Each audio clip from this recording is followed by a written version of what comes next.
Unboxing time!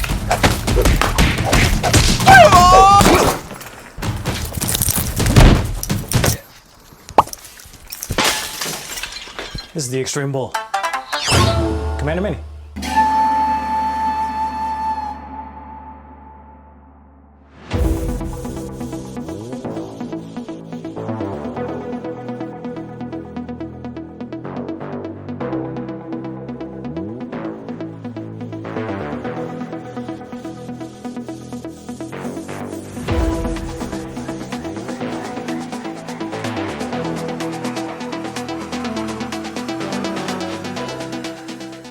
With this wheel, we have more metal on the outsides. As far as the Extreme Bull Commander goes, this looks better than it, I think. Super compact design. Trolley handle is on the rear. I'm a huge fan of this. Not everybody is. The biggest thing is when you're trying to steer one of these is you don't steer it by twisting, because that does nothing. Since the wheel wants to constantly restabilize forward and backwards, all you have to really do is kind of let it fall to the side and then it'll steer itself and then bring the handle back and then it straightens out. If you want to drive the wheel, you want to push down and towards the center where the tire is touching the ground. But anyways, enough about the handle. We have other things. We have a charge port. This is a little stiffer than the other charge ports I've seen. You got more rubber on this portion, so then it gives us a little bit more traction. Kind of nice. Gives us a little lip right here to reduce the amount of splash going into that. Yeah, even just trying to press this in there, it's giving me a little bit more sass, but that's not a bad thing because that just reduces the chance of this thing flipping up on accident and more water getting inside. This I haven't seen under it yet, but I love how flush this looks. In comparison to other wheels in the past, usually you'd see the plastics being like really gapped out. These buttons, again, you don't see too much gap in relation to other wheels. Clearly, the QC passed, as you see right here. Yeah, we have front bumpers, so theoretically, whenever this wheel ends up crashing down, you have bumpers to help reduce that suck. And if you ever need to replace them, it's just a quick unscrew and then you could throw on whatever the hell you want. We've got more rails. We have even more rails. These rails, you've got all types of stuff. It might be even like sizable for if you throw like, if anybody's in like the tactical stuff, you can throw like M-lock attachments or whatever the hell you want. But really it's a lot of things that you could just bolt. It's real estate that you can bolt things on. So for those that like having a second sun in front of their wheel, you're more than welcome to throw all the extra jazz and be able to give people a second chance at daylight, even though it's 2 a.m. Okay, this wheel suspension. It looks like we've got some dials. So you get clicky for aggressiveness of the rebound and things of the like. Our tire. I'm not as used to seeing this tire just because we end up seeing that groove all the way down center. I think that could be useful because it makes it a tiny bit driftier when you're in the center. Sometimes people end up wobbling as they're riding. This might help reduce that.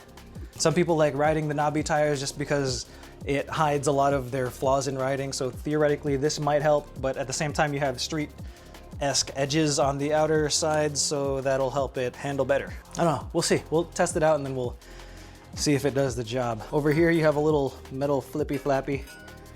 That fender is on the thinner side, but again, that's not really much of an issue because you have rocks, and then if you get something that's like really jammed in there, you don't want this wheel to get stuck and you fall forward or whatever because you have something jammed in there. Previous unicycles, even myself, a lot of people have fallen to rocks getting stuck inside their wheels. So maybe having the extra flexibility on the fender will make that difference. Only time can tell. Pedals. This is metal. And then the inside is not metal, that's plastic. I don't really have too much issue with it. Really, it's more so the aesthetic. I'm not expecting people to do ultra high sends on this thing, maybe a couple drops, but I don't know, we'll see how the plastic holds up. A lot of people have so far enjoyed this type of pedal. Like I always say with other wheels, I don't think that spikes should replace grip tape. I think they should be complementary to each other, and both should also coexist at all times. Headlight. We'll find out how bright that is, I'm sure. Oh, the EX30 looks the brightest.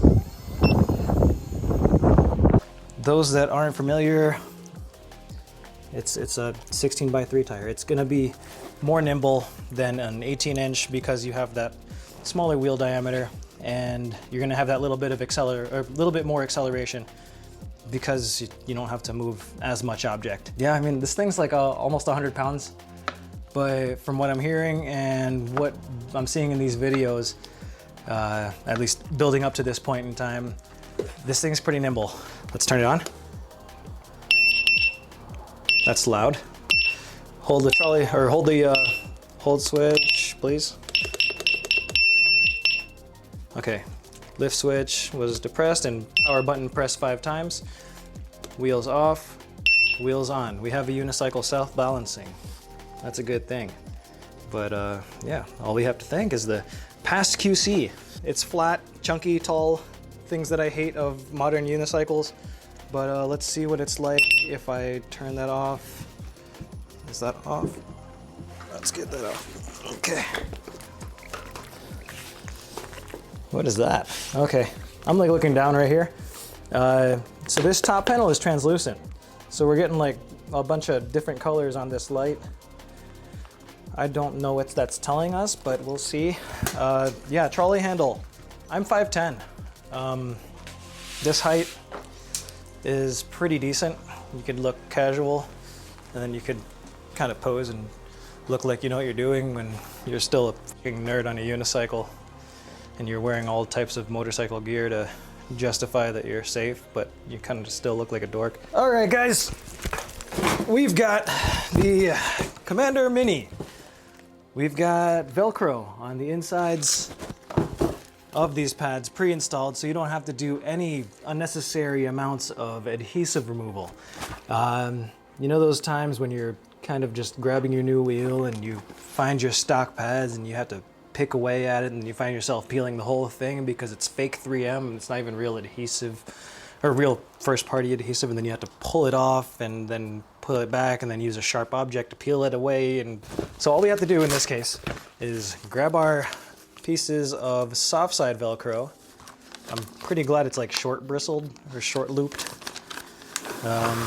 Peel it off. I'm going to bring that up and line it up. So it's a square piece. You have this whole divot, so you can either put it in front of all the screws, but I'm just gonna set it right down low. Lay that down nice and soft. I never really agree with these shapes, but it's what we have. Let's make them work.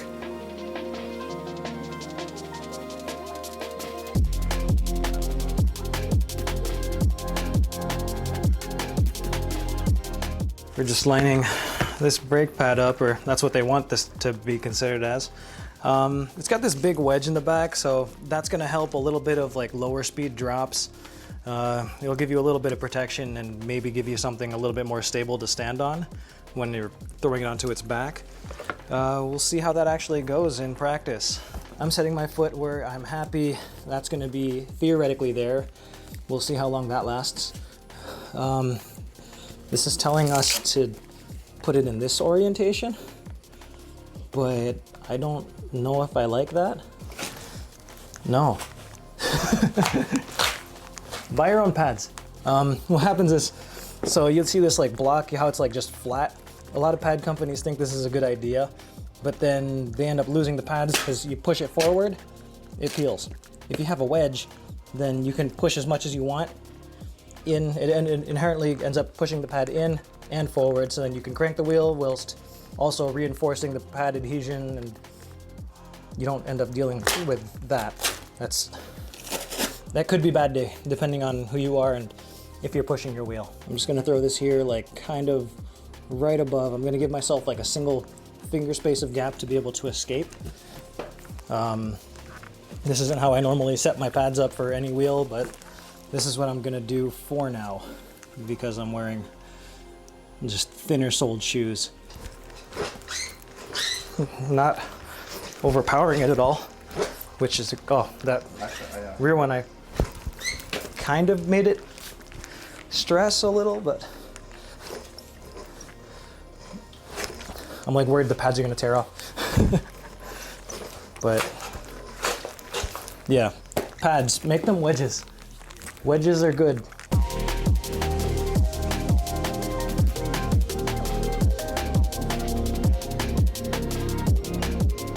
Let's start off with this riding commentary of the Commander Mini. I mean, it's a pretty solid wheel. Definitely the biggest thing that I'm noticing is that lack of being able to really push it, considering that the pads are constantly about to fall off. I mean, for everybody who's really in the scene or really just ready to throw on something new, they'll be fine. But for those that are looking to just use the stock pads that come with the wheel, I do kind of worry. It's something that's super easy to fall off, but again, for pad designs in the future, if Begode or Extreme Bull are hearing this, biggest thing to do is make wedges rather than 90-degree angled pads. That front bar, to be able to grab it in the front and be able to pull it back, that was a good feeling. It made me happy just because the wheel does have enough torque to be able to yank it forward and back just as much as you need to. I haven't really felt it overpower, but I also haven't pushed it to its limit of speed. I'll allow for other people to do that because I'm perfectly fine not dying or breaking anything. Not much else to say. It's a great wheel. I'm definitely gonna get one for myself. Yeah, definitely if you like the Commander Mini, pick it up and you're not gonna regret it. Unless you don't like unicycles, then get back on your bicycle and go home. Or just go home and buy another unicycle and maybe you'll like it then. Yeah, love you. See you next time.